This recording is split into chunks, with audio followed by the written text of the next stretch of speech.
coming over, we probably should start already. It's been a while. We did a meetup. So we kind of kick off today with Duan. Please welcome him. He works with Peter Reveal, PhD at Berkeley. His sphere of interest, meta-learning, robotics, reinforcement learning. And today, Rocky will talk about meta-learning for control. Please welcome. Okay, hi everyone. Thank you all for attending this event today, and I really thank Emil for organizing and inviting me. So today I would like to talk about some of my recent work on meta-learning for control. So I believe that, yeah. Sorry? Are you able to talk any louder? Oh, yeah. Can everyone hear me in the back now? Cool. A little better, okay. So I'm sure that many of you have seen a lot of excitement around deep reinforcement learning in recent years, and there has been a lot of success stories, like learning to play Atari games from raw pixels and mastering the game of Go, acquiring some advanced manipulation skills, and also learning neural network controllers for locomotion. And if you attended any previous event in this meetup, I'm sure you've seen some videos about this already. So yeah, and what's particularly amazing about those success stories is that for all of those cases, you are not directly telling the agent what to do. But instead, what you're doing is just giving it a scalar function, which evaluates how good it is currently performing, and leave the rest to the algorithm. So initially, it's just like kind of randomly exploring the environment, and occasionally it gets told, this is good and that's bad. And in the end, it merges some kind of sophisticated behaviors. But there is a caveat, which is that the learning algorithm is very slow. For example, in the first example, if you want to learn an agent to play Atari games, and if you compute how much of real time that will take, it amounts to about 1 month of playing one single game without any rest. And I'm sure that as human players, you'll get bored long before that. So what's wrong here? Like, how can we make the learning faster? So I think that the problem here is that those algorithms right now are not utilizing enough prior knowledge about the environment. And every time you want to apply this algorithm to a new task, you are starting from scratch, and it needs to build up its knowledge about the world from nothing. So the key here really is to utilize prior knowledge. And there are two ways you can go about it. The first way is you manually design algorithms that incorporate some of the prior knowledge that you want to put in the algorithm. And sometimes this is known as graduate student descent. The second way, which I will be talking today, is meta-learning. So what is meta-learning? I would like to motivate it by a phrase, which is that give a man a fish and you feed him for a day. But you teach a man how to fish and you feed him for a lifetime. And in the context of learning, what this means is the contrast between task-specific learning, where you learn to perform a single task, and meta-learning, where the product of learning is a fast algorithm that can adapt to new tasks very quickly. So there's a general formulation for meta-learning that works across many of its applications. And we will see some of its applications very quickly. So the formulation is that given a distribution over tasks, you want to find a fast algorithm that can perform well in expectation over this distribution.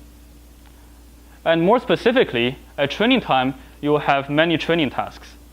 And you will pass this set of training tasks to a meta-learning algorithm, which depends on the application you want it to solve. And after some training, it will produce a fast algorithm, which can go on to interact with many different test tasks. And the spirit here is that if your training and test tasks are similar enough and share many commonalities, then this meta-learning algorithm should be able to extract the commonalities and utilize them when it solves those test tasks. So what are some examples outside of the context of control? So first of all, there has been a lot of interest in utilizing meta-learning for optimization. And here the idea is that you want to learn some better optimizer that's tailored towards specific parameterizations.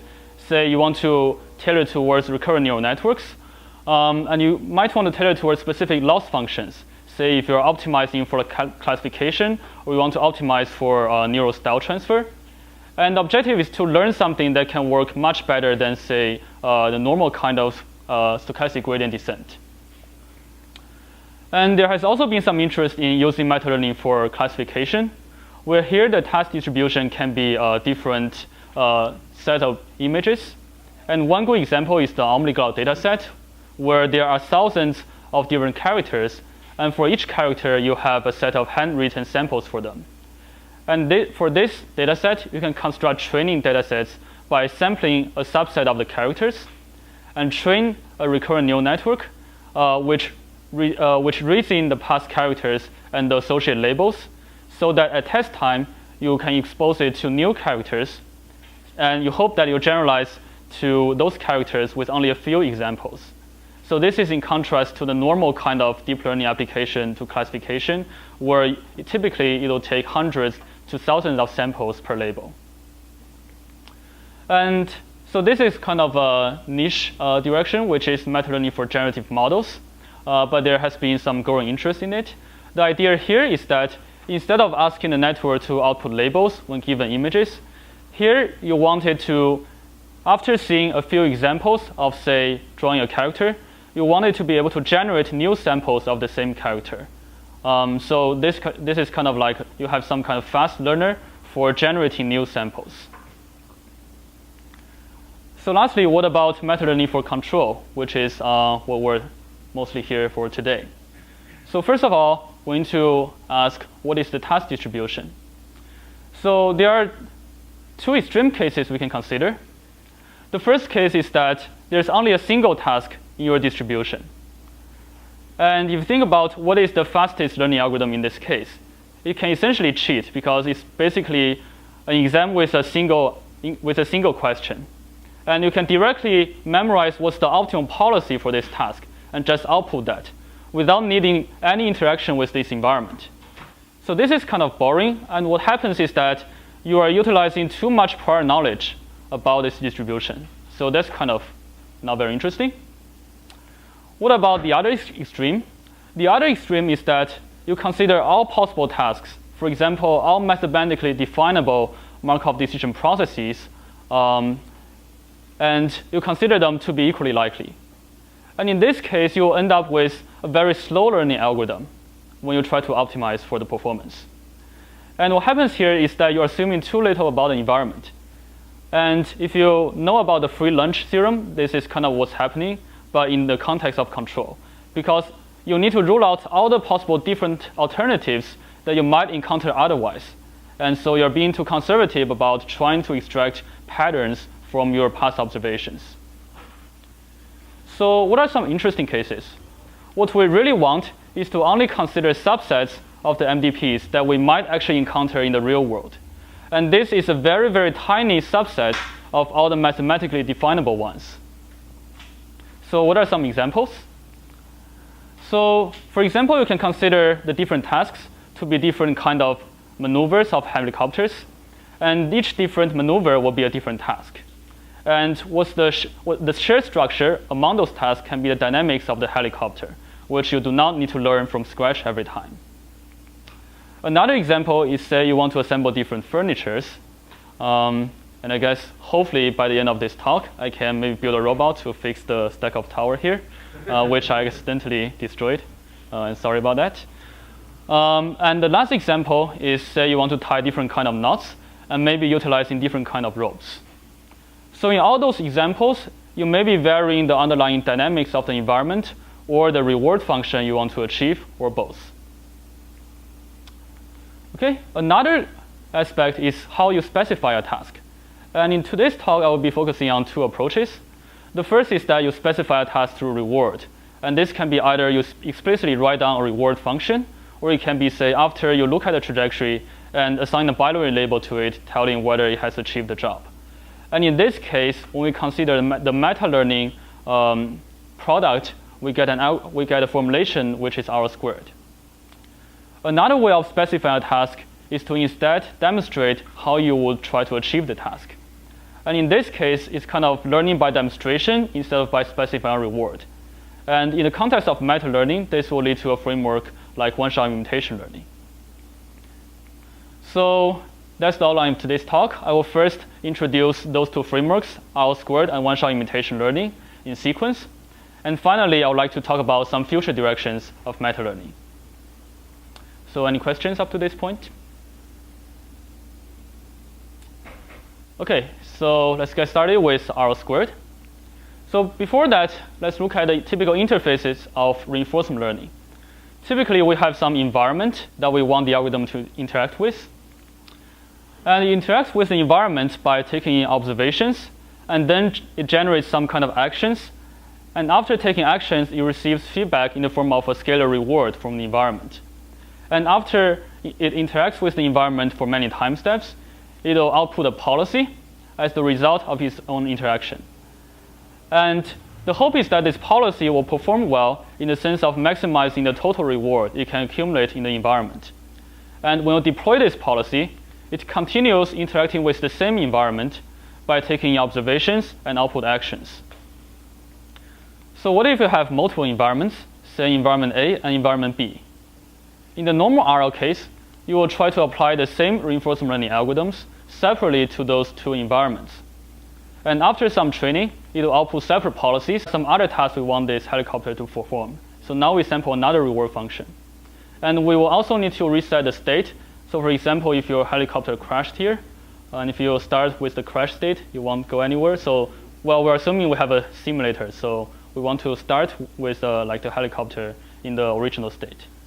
Sorry, maybe I'm getting clear. So on the heating state, what exactly we said? I thought the way was the how to reset that. Oh, I see. So by resetting this hidden state, what I meant is like you assume that your recurrent neural network will start with not resetting the hidden state between each episode of the MDP you sampled, because we wanted to potentially interact with the same MDP for multiple episodes and gradually build up its knowledge about which environment it is dealing with.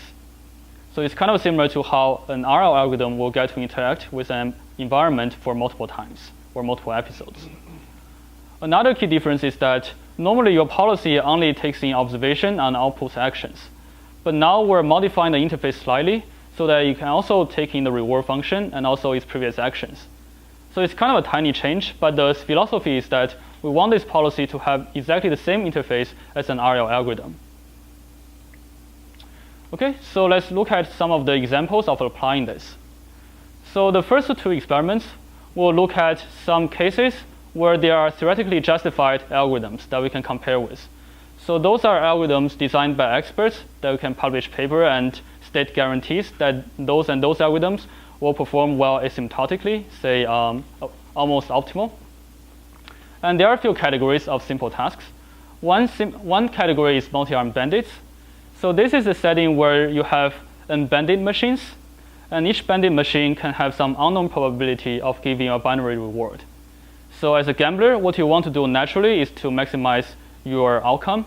So you want to try out the different bandit machines to maximize the amount of money you get after some amount of interaction. But the problem is that initially you are not sure which bandit machine will be the most probable to give you the reward. So you need to try them out. But you also don't want to spend too much time exploring the different bandit machines, since after you're confident that, say, this bandit machine always gives you a reward instead of 0, you want to just exploit that knowledge rather than keep exploring. So you need to balance this trade-off between exploring different bandit machines and also exploiting your knowledge through your experience so far. And this exploitation trade-off is very common in reinforcement learning. And in the case of multi-armed bandits, it's just like a simplified scenario. And this trade-off will also vary as the number of interactions you can have with the bandit machines vary. Say if the horizon is shorter, then probably you should spend more time exploiting rather than exploring, and vice versa. So if you have a longer horizon, then you can afford to spend more time exploring your environment. So in this case, there are a couple theoretically justified algorithms that I won't go much into. So there are Giddens index, upper confidence bound, and Thompson sampling. So what we can do is we can apply R-squared to this setting. So here the different tasks in your distribution are obtained by sampling a different set of probabilities for each bandit machine. So at training time, you can expose your agent to many of those different environments, whereas in environment 1, you have 2 arms, and the first arm has 0.5 probability of giving a reward, and the second arm has 0.4, and so on. And at test time, you can expose it to a different setting with a different list of probabilities. And then we can vary, say, here n is the number of the number of episodes you can have to interact with your environment. And here the letter k, which is probably too small to see from the back or even from the front. And that is the number of arms or the number of bending machines. And so here k increases from 5, 10 to 50, and n increases from 10, 100 to 500. And the different colored curves here are the performance of the R-squared agent over iterations. And the performance here is normalized by the performance of the best hand-designed algorithm we could find in the literature. So that's denoted by the dotted line, which is probably also too small. So basically the idea here is that if the line appears above the dotted line, which is around here, it means that the algorithm found by R-squared is outperforming the best algorithm we could find in the literature. So you can see that's the case here. If you have a short horizon, then R-squared can outperform Gittens index in all those cases. And when n equals 100, so we have a longer horizon, then they're kind of the same. And we'll have an even longer horizon, say 500. And if you have too many arms, then there's kind of some gap between R-squared and Gittens index. So basically, as your horizon gets longer, the performance of the algorithm gets slightly worse. But when you have a short horizon, you can actually beat the best algorithm you could find in the literature, because what can happen is that you can basically learn to exploit more compared to some of those theoretically justified algorithms. So we can also evaluate on another setting where you have random tabular MDPs. So those are the settings where you have a fixed number of states, say you only have 10 states, and also a fixed number of actions, say 5 actions. And then we will randomly sample the transition functions, which give you a characterization of when you take a certain action in a certain state, what is the probability of reaching at each of the future states. And we can also randomly sample the reward functions. So there are many theoretically justified algorithms trying to characterize what are the algorithms you can design to achieve a good performance on average. And so this case is slightly more interesting than the previous case, because now in each MDP, you can also have a horizon of interacting with the environment. But previously, it's basically not a sequential decision problem, because each time after you sample one of the arms, you're basically going back to the same situation, and now you just need to choose another arm to pull. But now after you take an action in a state, you are now taken to a different state. So basically, each action you take affects the future state you're encountering, which is typically in a more common setting faced by RL. So in this case, we kind of have similar conclusions. So when we have a short horizon, so it's kind of the case here, we can beat the best algorithm in the literature actually by a pretty large margin. And as the number of episodes gets larger, then this advantage is reversed. So in summary, what's happening here is that as the number of episodes gets larger, the outer loop or the meta RL algorithm, in our case is proximal policy gradient, is facing an RL problem with increasingly long horizon. And this is typically a challenge in applying RL. So basically, as the horizon gets longer, the alternative strategies you need to search among increases exponentially. So there's some fundamental challenges that still need to be solved in extending those algorithms in a longer horizon setting. Okay, so those are like theoretical cases which are probably more interesting only as benchmarking, but also interesting when you try to apply them. So let's look at some more interesting cases. So in this case, you want to train an agent to navigate mazes. So here the different tasks are different layout of the maze. Say one of the maze can be this, and another maze can be that. And the goal here is to say when your agent is starting at this location, you want to navigate to the target. And we're not directly giving the agent the maze layout, otherwise you can just cheat.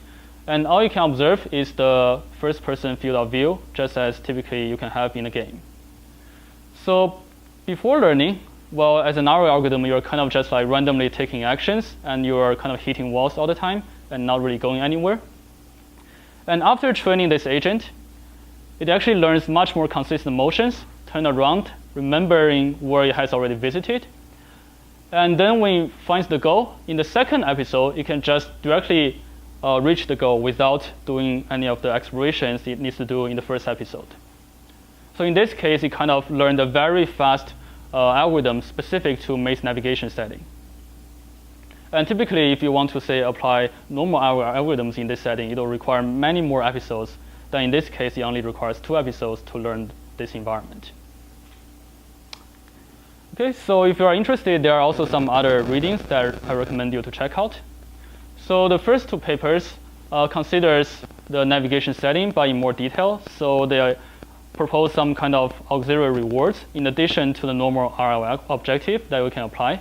So say you can, in addition to maximize reward, try to predict the future state that you're going to encounter. And they showed that this can actually help training.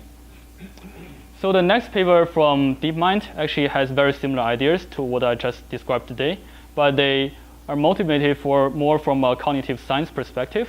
So they have some interesting experiments show that by doing some meta-learning, you can actually learn interesting behaviors that has connections to cognitive science. And finally, the last 2 papers are kind of extending the philosophies of R² and making more better algorithms or better architectures that can be used with R². Okay, how am I doing on time since I don't have a timer? Okay, yeah, questions? When R² when it fails, is the failure mode more like you end up with an algorithm that learns sort of averagely on most of the environment, or do you end up with something that's learning quickly on some? So, yeah, that's a good question. So question is like, when it fails, like, is it kind of like trying to have an average performance across many environments? Or is it just like kind of overfitting to some of the, say, easy environments where it's trying to optimize well while throwing some other environments away? So it's kind of complicated, and it kind of depends on the set of environments you have. So like in general, the objective we're optimizing is the expected performance, or basically the average performance across all tasks. So what happens here is mostly at training time, your algorithm fails to explore enough. So there exists a better strategy, because as we've seen, like some of the classical literature algorithms can perform better than R². And so some experiments we've done is that we can take one of those algorithms, say Gittins index, and we can look at the actions it takes when it interacts with the environment. And we can collect such pairs of, say, observation and action, and this will give you a supervised data set. What you can then do is you can train a recurrent neural network to mimic the actions that will be taken by the Gittins index. And we found that if you do this supervised training, you can actually match the performance of Gittins index. So that shows what happens here is not that your neural network does not have enough capacity.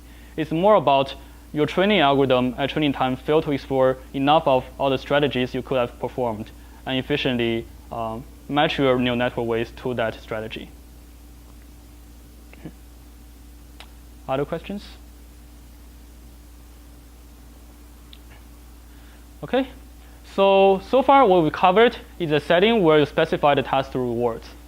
But I guess that, as some of you may have thought about this problem, it's actually quite hard to specify rewards in some settings. Let's say you want to fold clothes. How do you specify a reward that says, fold this clothes so that it looks tidy? It's actually quite hard.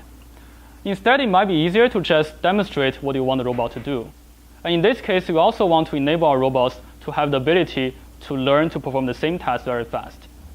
So imagine that we want to deploy robots to our home maybe in 10 years. We don't want it to just come with a set of predefined tasks that you can just press this button and have it execute. What we actually want is to say, now I want it to perform this new task, and I will demonstrate how to do it. And now maybe after a few demonstrations, to learn how to do this. And so one-shot imitation learning is a framework that can potentially enable us to have this kind of fast learning. And so we'll follow the same procedure to try to discover a meta-learning algorithm. And first, we'll look at the interface of typical imitation learning algorithms. And then we'll look at how it can be transformed into a framework for meta-learning. So let's get started. Well, so we'll only have a single environment. What we're going to do for imitation learning is to collect many demonstrations for the same task. And then we're going to pass those demonstrations to an imitation learning algorithm. So some typical examples of such algorithms can include, say, behavioral cloning, where given some observation and action pairs, you just apply supervised learning to map from observation to actions. Another example is called inverse reinforcement learning, where you first try to infer a reward function from those demonstrations, and then you apply RL to optimize that reward function. And then the output of this imitation learning algorithm should be a policy that hopefully is trying to convey the same intent as the demonstrator at test time when it interacts with the environment through taking in observations and output actions. So what if you have multiple tasks? So let's say task A can be assemble a chair, task B can be assemble a table, task C can be fixing this pile of blocks. What we'll do is we'll collect many demonstrations separately for each task. And then we'll apply the same imitation learning algorithm separately to those collection of demonstrations. We'll get different policies for task A and task B, and they will go on interacting with their corresponding environment, which can be the same environment, say performed by the same robot in the same physical world, or it can be different environments. Say task A can be one entire game, task B can be another. So that really depends on your own design choice. And they should convey the different intent as conveyed by the demonstrator during training time. So what about one-shot imitation learning? So very similarly to what we've seen before, we'll first have many demonstrations collected separately for each task. We'll pass them to a black box, which we'll open later. That's the meta-learning algorithm. And the output of training will be a recurrent neural network, which we'll call the one-shot imitator. So at test time, we're going to have a new task, say task F. We're going to collect a single demonstration for this task, and we're going to pass that as input to this one-shot imitator. Then condition on this demonstration, this whole box will act as a policy for this new task, which should convey the intent as conveyed by this single demonstration. And now this box can go on interacting with the environment by taking observations and output actions. So if you look at the entire interface of this neural network, it has two inputs. The first input is the demonstration, and the second input is the observation. And the output will be the action that you want it to take. And analogously, you can reuse this neural network for a different task. Say you now pass a demonstration for a different task G, and now together with this demonstration, this neural network can be seen as a policy for this new task G. Okay, so how do we learn this one-shot imitator? It's actually very simple. So we'll start by sampling one of the tasks at training time, say task A. And we'll also sample one of the demonstrations among the data set. So we'll call it demonstration 1.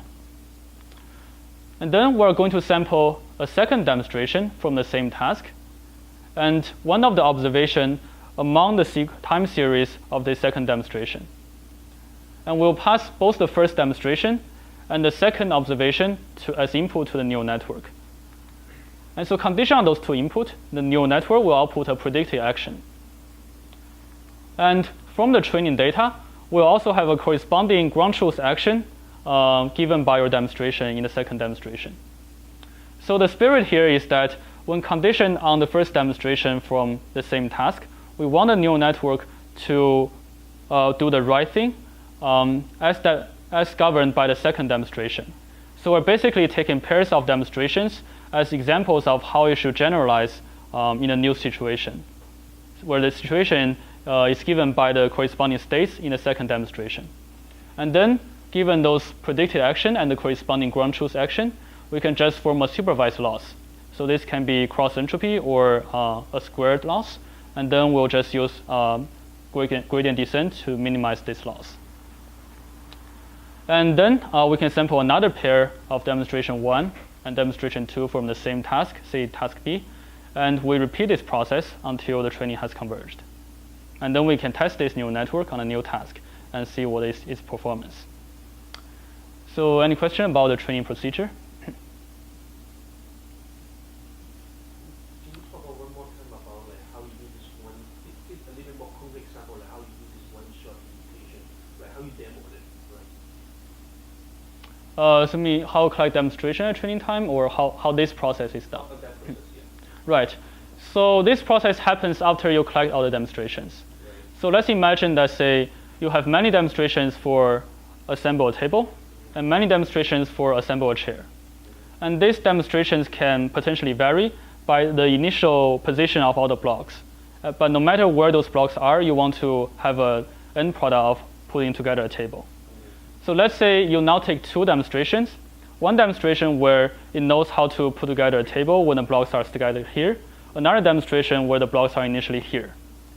Now you take the first demonstration and pass that as input to the neural network. So now your neural network, hopefully after training, should know that, okay, so now the task is assemble a table. And then you look at the second demonstration and say sample any of the observations among the sequence. So it can either be initially before you take any of the blocks, or it can be like in the middle where you need to perform some remaining steps. And because now you should know that the task is to assemble a table, you should know what action to take when it's given an observation from the second demonstration. And you can compare the predicted action and the corresponding action which is recorded during the demonstration time. And then you compare the difference and then do supervised learning on this. Yeah. As you said, so for every demonstration, you do have some ground truth. You could do supervised learning. Mm-hmm. You purposely don't do it in demo one as part of the training. Yeah, that's a good question. So imagine if you don't sample the second demonstration, then so what's given as input is actually both the observation and what action to take. So if you just give it an observation from demonstration 1 as input, you can just cheat, because you can just look up what action to take in the first demonstration. And so this is actually, so you can say, what if we don't give it the actions and just observations? But what happens is that because it can look at the entire history of observations, it can learn something simple, which is just try to predict what action to take given the current observation and the observation you get after you take the action.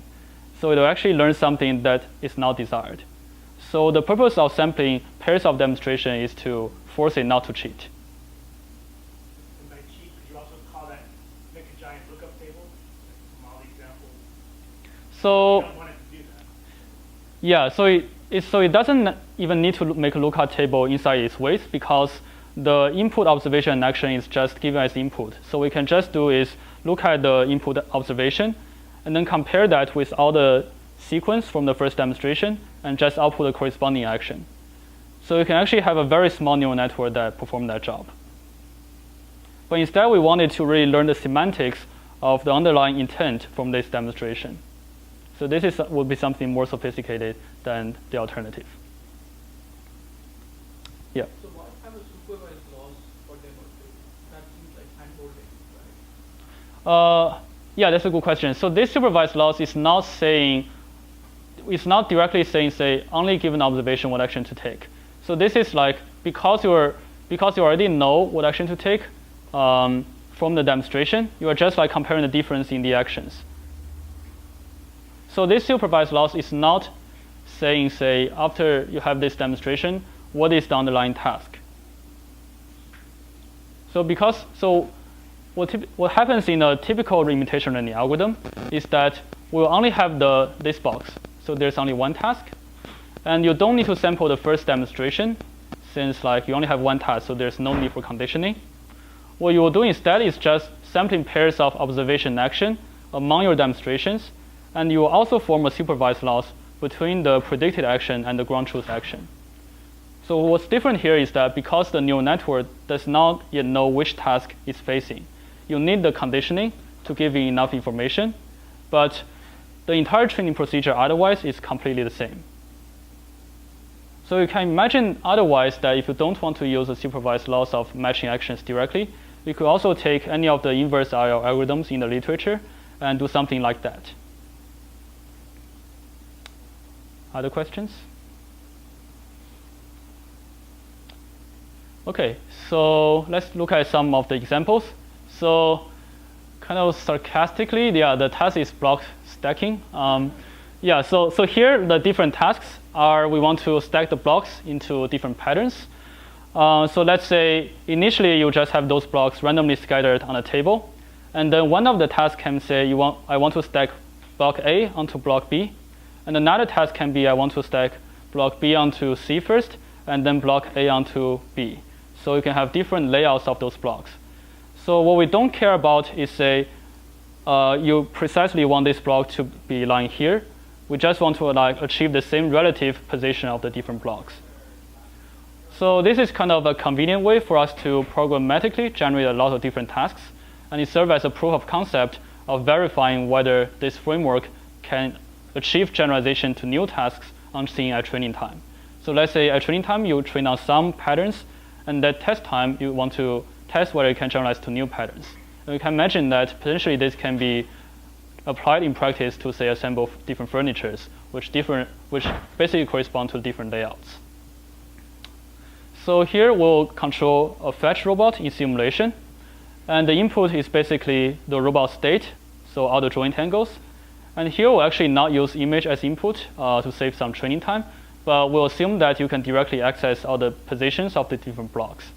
So you can actually have, say, another neural network that does the position tracking, or you can, in principle, do end-to-end learning, but that's outside of the scope of this work. So we also use a kind of a specifically designed architecture for this. So what we want this architecture to accommodate is that, first of all, we want it to be able to generalize to different number of blocks.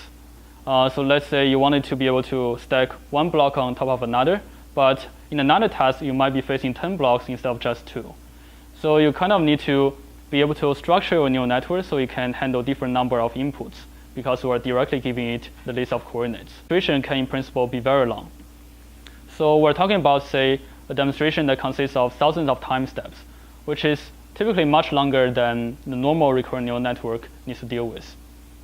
So what we do here is that we make extensive use of temporal convolutions, dropout, and attention. So first, after taking in a demonstration, we'll actually do something quite drastic, which is to throw away 95% of the frames at training time. So this is kind of brute force, but what we can do at test time is to say you can sample many of those different copies, and then look at the average prediction of those different samples. This is kind of similar to how you apply dropout to training and testing. After we drop a lot of frames, we'll then pass those remaining frames through some sequence of temporal convolutions, where you basically want to pass the information through time, and also some attention operations applied to each block, where you want to pass messages across the different blocks. So I won't really get into detail, but the basic intuition is that you want to enable message passing in both the time dimension and also among the different blocks. So you can reason both about, say, what is the position of the block right now and its relative position in the future to figure out whether you should move this block or not. And also you want to reason about the relative position of this block versus the others. What we will then do is to apply an attention operation where we're given the current state as a query vector, and then we'll look at all the features as a result of those hidden layers. So the intuition here is that we want to say, what are the most informative frames from the demonstration that can tell me what action to take? So let's say right now I have already stacked 2 blocks, but there are 8 remaining ones. Then what I want is to look at roughly the same time frame among the demonstration and look at what happened next. So this is a kind of economic way, rather than looking at all the information from the entire demonstration at once. And we'll take all those attention weights, which tells us the importance metric of all the different time steps, and the feature vector corresponding to those time steps, and aggregate that into a context embedding. Another thing, or another attention we can do is to look at all the different positions of the different blocks in the current state. And what you observe is that actually there's a lot of redundant information, because if your robot is picking up a block here and moving it on top of some other block, you actually don't care about, say, the positions of the other 100 blocks. So we want to be able to attend to only the useful information among all the positions. So what we can also do is, condition on this context embedding, we can generate another attention weights over all the different blocks we might encounter. And then we can also only extract the useful information here. And then given all those information, we'll pass it through some further hidden layers to output the final action. So another thing I want to emphasize is that the interpretation I've been giving so far is not what we're programming into the neural network. Instead, we're just laying out this architecture. And in principle, this is one of the behaviors that you can learn after some training. And we can see that indeed, by analyzing some of the attention weights, that this explanation actually matches how the attention weights are computed. Okay, so we can also consider some alternative architectures. So what we have just seen is when your neural network is conditioning on the entire demonstration. So you can say, is this too much information? Because what about you just give it the very last frame, where you're directly looking at the layout of all the different blocks? Isn't that already telling you what to do? Another alternative is to say, instead of giving it at every time step what to do, you can also give it a few keyframes where say this is what happens after you stack the first block, and this is what happens after you stack the second block. So this will be a much shorter sequence you are giving to the neural network. And that should also contain enough information. So we'll call those final state and keyframes as alternative architectures. And you can ask, like, what are the performance of those architectures? Okay, so here are the results. So first we'll look at the performance of the ground truth. So this is like the demonstrator that's like demonstrating stacking the different blocks. So actually we don't have a human demonstrator, and what we did is we wrote a program to pick up those different blocks to stack into different patterns, which allows us to generate a lot of demonstrations really cheaply. The downside is that this demonstrator is kind of stupid, and as the number of blocks gets larger and say the height of the tower gets larger, it actually fails very frequently. So the y-axis is the success rate. So as the number of stages, which is the number of stacking operations into perform, increases, the success rate actually decreases from 100% to about 30-ish%. But still, like, it kind of gives us an idea of, say, what is the best performance we can expect our neural network to perform. And we can still compare the relative performance. So this is kind of the oracle performance. And this is the performance we get by conditioning on the entire trajectory. So on the left is on the training tasks, and on the right is the test tasks. So those can be like a completely different pattern than you've seen at training time. So we can see that it actually pretty closely matches the performance of the oracle, meaning that it can both learn to do the training task well and also the test task well at test time when you condition it on a different demonstration. So what about some other architectures? It turns out that those actually perform slightly worse. And when you only condition on the keyframes, this is the performance curve that you get. And when you only condition on the final frame, you actually get even worse. So that's kind of puzzling, because from an information standpoint, you are already giving enough information. So what's happening here? So there are two hypotheses. One is that by giving it the entire demonstration, you actually allow the neural network to rely more on the input and less on its own ways to memorize more information about, say, which sequence it needs to execute. And so this might be a good prior in encoding the architecture of what kind of behavior you should do at test time, because by relying more on the demonstration, you can potentially generalize better than trying to hard-code those information into the weights, which only has a bounded information capacity. Another hypothesis is that because at training time, we're throwing away frames at random, so each time, even though you only have one single demonstration, you are having many different copies of the downsampled demonstration as input. So this is basically a form of data augmentation that you're performing at training time. And so basically, I think both of those hypotheses can contribute to making it a better architecture. So let's maybe take a look at another video, which is how this neural network actually performs in practice. So on the left-hand side here, we have the attention mask over the demonstration. So the horizontal axis here is the different time step into a demonstration. And the vertical axis is the different query head. So you are allowed to look at different positions in the demonstration at the same time. And so darker color here means that you are putting larger emphasis on that particular time step. And on the bottom right corner, we have the attention into the current state. So we can attend to the different blocks. And again, we are allowed to have different heads. So on the left-hand side here, we have the demonstration, which is given as input to the neural network policy. And after seeing that demonstration, it can learn to perform the same task. And you can see that, for example, here, it's attending to only the most relevant block that it needs to perform. And also on the left, it's kind of attending to the relevant time steps where the different stacking operations happened. And you can see that what's kind of interesting is that it's not uniformly attending to all the positions. Instead, it's only attending to a few of the keyframe positions, but it's kind of doing some kind of smoothing instead of a really sparse attention over the input demonstration. Okay, so any questions? Yeah. Sorry, what does head represent? Yeah, so the head means that, so when you do attention, so for each of the head, you have a set of attention weights, which tell you how important each time step or each block is. But you might want to attend to different positions in parallel and pass all of those as input to future layers. So the number of heads is like how many different alternative positions you want to attend to. So let's say maybe I want to look at both the current block that I have on my gripper and also the block that I'm going to move this block over. So in that case, you might want to have at least two heads, one to focus on the current block and the other to focus on the block you are moving towards. Other questions? Yeah. Would it help to condition your network on some symbolic description of the task? Mm-hmm. Yeah, that's a very good question. Yeah, I think it'll definitely help if you have access to that.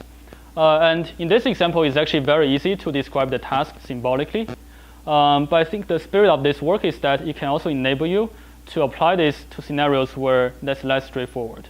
For example, that's precisely where, say, you want to fold a cloth or you want to tie a knot, then it kind of becomes more challenging to try to represent each task symbolically versus trying to just convey that knowledge through different demonstrations. But in this example, that's definitely some perfectly valid thing you can do. Other questions? Yeah, and maybe as another comment, so if you do have that kind of symbolic knowledge, you can also use that as alternative or auxiliary objectives for a neural network to predict. So you can say, given this demonstration, I want to predict that this should be the underlying symbolic representation. And that should also help a lot with generalization. Yeah. Did you try any kind of memory network instead of recurrent network? Yeah, that's a good question. So if you look at the architecture here, this is actually not the normal kind of recurrent neural network because it's looking at the entire demonstration for all the time steps at test time, and there's actually no hidden state going on.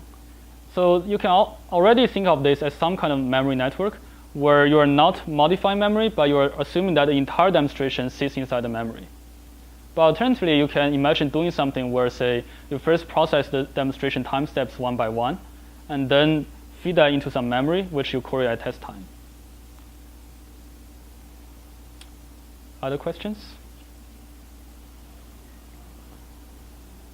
Okay, so let's see. So here are some further readings if you are interested. So the first paper is also kind of like a one-shot imitation learning setting, but it's specialized to a rope manipulation scenario. So there, instead of like trying to let the algorithm figure out how to imitate within one shot at test time, they actually designed an algorithm manually to do that. So basically, they try to learn some inverse dynamics of how the rope will change condition on the robot's actions, and then use that at test time. So it kind of tells you the potential application once you apply that with enough training tasks. So the second paper, this is actually not released yet, but it's already accepted to the Coral conference in November in Mountain View. So this kind of extends the work I've described here to a setting where you directly train from vision. And the third paper is a paper from DeepMind where they use some kind of the similar conditioning and demonstration ideas to learn diverse behaviors when you say have demonstrations coming from many different human demonstrators and they're not necessarily consistent with each other. And you can use the demonstrations as kind of some additional information to tell you what's the underlying behavior that you want. Okay, so the last part, so is probably what I'm most excited about, which is how you can extend the work I've described so far. So what I just described is really in their infancy because like they're both done in simulation so far, and the tasks are kind of simplistic and kind of require still an unrealistic amount of training data at training time. And there are a lot of remaining work to be done to really apply those algorithms to the setting to the robot that you can get maybe after 10 years. So what are some of the challenges? I think the main three challenges are to acquire a very good data set, as in the concept of an equivalent of ImageNet in image classification. And the other two challenges are how to tackle overfitting and underfitting. So the first challenge is that we really don't have an equivalent of ImageNet in the context of reinforcement learning. So if you think about, say, Atari, it might be good enough as a benchmark, but still the number of tasks is kind of small. And it's kind of hard to try to divide, say, the 50-ish Atari games into a training set and a test set, since those games are very diverse. So there are some other alternatives. So let's say, well, first of all, there are the multi-arm bandits and the random tabular MDPs that we've seen in our squared. So those can serve as good benchmarks, but they are less interesting because there's basically no structure in those environments. Alternatively, we have seen some maze navigation, and there are some more polished versions of that. Say, DeepMind released an environment called DeepMind Lab, which is a set of more polished 3D maze-like environments. And also another paper called Cat2RL looks at how we can generate simulated environments of flying a quadcopter in different homes. So some other alternatives include we can look at a collection of a really large set of games. So an example of that is OpenAI Universe. We can also look at having different robots, say different kind of industrial arms performing the same task, and ideally transfer the knowledge to new robot arms that we can design. And you can also consider different manipulation tasks, and we've seen some examples earlier, like assembling furniture and manipulating ropes. I think what's also going to be very interesting is to, instead of assuming a fixed distribution over tasks, having an algorithm automatically discover new tasks through self-supervision. So you want the robot to be able to say, this seems interesting, can I practice to do that task better, rather than asking human to collect a data set beforehand. And I think that's a very open direction right now. So another problem is overfitting, and it actually has several layers of meaning in terms of meta learning for control. The first layer is that within each training task, you want it to have some basic level of generalization. So let's say your task is just to stack one block onto another block, and there's already some kind of variation in terms of the initial positions of the blocks. And you don't want it to be memorizing only the few configurations you've seen at training time. So there needs to be some generalizations happening at that level already.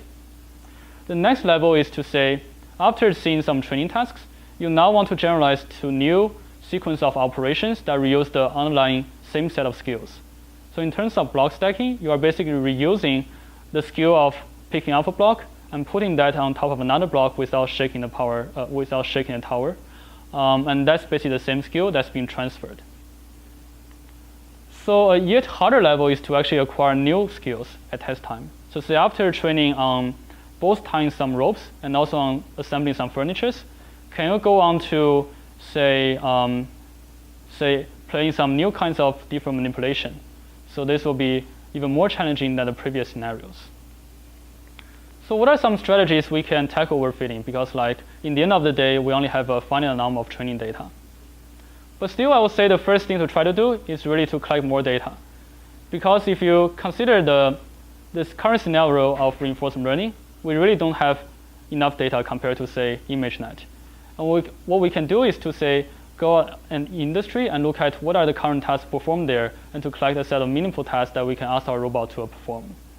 And also in the context of rope manipulation, we can already look at what are different patterns of the knots, and maybe that's already a rich enough set that you can utilize, rather than worrying about overfitting when, say, you only have 10 training tasks, and now you worry about how you can generalize to the 11th. Because that's basically the same as in a supervised image classification setting. After you've seen 10 training images, you hope that you generalize to the 11th, which is kind of maybe too much to ask to a deep neural network. But of course, there are some other strategies we can consider. So one strategy is we can give the underlying neural network more structure. So rather than making it a black box recurrent neural network, we can say, maybe let's fix the algorithm to be gradient descent, since we know that it can perform well. But we can make some of the components of gradient descent more flexible. Say one example of that, which is Memo, fixes the gradient descent part, but learns the initialization of the parameter. So the idea is that you want to have a good enough initial parameter so that at test time, it can quickly adapt to the different tasks after only a few gradient steps.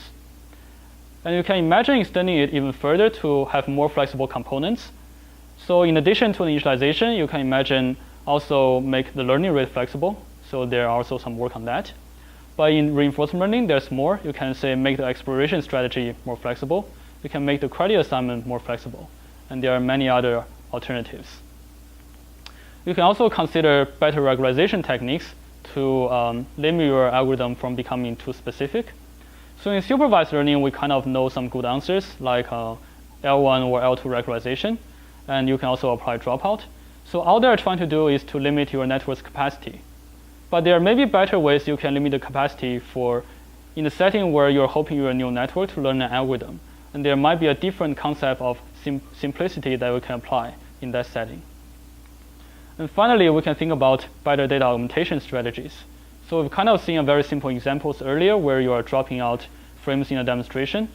But you can also think about cases where, say, you have the Pong game, but maybe you want the learned algorithm to be invariant to the different colors of the background and the pad. So now you can augment that task by transforming all the colors of the different objects. So there are some work recently, which are termed domain randomization, that looks at a different task and say varying the rendering of those different objects to make your algorithm more robust. And you can potentially think about other strategies to augment your data. So the last challenge is underfitting. I think that's kind of like a unique challenge in terms of meta-learning for control compared to some other fields.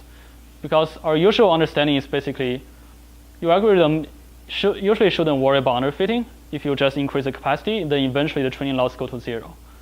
But in reinforcement learning, we do not yet have a silver bullet, because we've seen that, say, on some of the more challenging Atari games, if your reward is too sparse, or if your feedback is delayed, then the algorithm actually have trouble learning a good strategy. And we've also seen some similar challenges faced by our algorithm when applied to the meta-learning setting.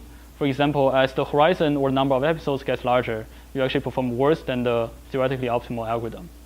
So there can be more work to be done to design better general purpose our algorithms. But you can also think about algorithms that exploit the specific structure you have here. And this structure is that you have some distribution over tasks, and you are interacting with the same task for multiple episodes. So you can exploit that knowledge by maybe saying, if you have the strategy for each task separately. So this can either be, say, you run RL for each of those tasks, or it can be, say, you collect demonstrations for each of those tasks. But given this knowledge, how can you utilize that to learn the fast RL algorithm? Because it's not very straightforward, as your RL algorithm does not directly know which task it's dealing with. So this is kind of similar in a more general setting where, say, if you have the ground truth strategy for the fully observable setting, how can you utilize those knowledge to solve a partially observable MDP? Okay, so that's the talk today. Thank you all for listening through, and I can take more questions. Thank you.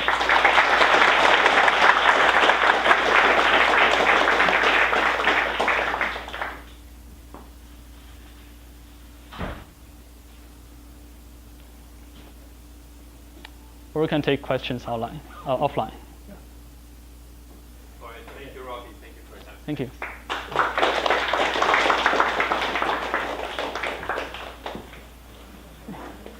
Perfect timing. Oh, nice. We just ran out of the battery on the camera. Perfect timing. Oh shit. Oh, what? It's Oh, it's over 1 hour? Oh, yeah. Sorry. Oh, no. We don't have like time constraints, I so it's see, I fine. see. It's totally fine.